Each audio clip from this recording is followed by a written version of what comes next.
Kumusta mga kaibigan, maligayang pagdating sa aking channel. Kasama namin kayo muli sa isang bagong video. Si Enjo Nakurek ay hindi nagbigay ng malinaw na mga detalye tungkol sa kanyang mga karanasan. Ayon sa mga sinasalita sa mga corridors ng magazine, ang likuran ang scenes ng relasyon ng ex-lover na ito kay Enjo Nakurek, na tumagal ng maraming taon ngunit biglang natapos, ay hindi pa kilala. Nagpasya ba siyang makipag-usap ngayon? Kasunod ng mga paratang na ito, isang bagong katanungan sa social media ang dumating. Nasaan ang Tuba Buyak Usten? Ang ugnayan sa pagitan ng Tuba Buyak Usten at Enjo Nakurek, isa sa mga pinakatanyag na kababaihan ng mga nakaraang taon, ay madalas na binibigyang kahulugan sa mundo ng magazine.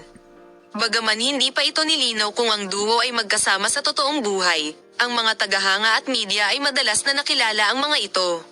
Ngayon, kung paano makakaapekto ang mga pahayag ng ex-lover ni Enjo na makakaapekto sa relasyon kay Tugba.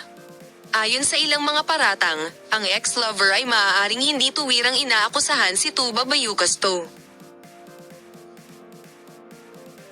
Kaya si Tugba ay talagang isang ex-lover o iba? Ang sagot sa tanong na ito ay hindi pa malinaw. Kasunod ng mga pahayag na ito, ang Zeynep ay isa sa mga pangalan mula sa agarang paligid ni Enjo Nakurek. Ang nakaraang relasyon ng sikat na manlalaro ay hindi tama na mag-isip tungkol sa isang hindi nagpapakilalang mapagkukunan na sinabi ng sumusunod. Si Enjo ay dumadaan sa isang napakahirap na panahon. Hindi nararapat na magsuot ng higit pa at lumikha ng isang agenda para sa mga nakaraang relasyon habang hinahanap ito.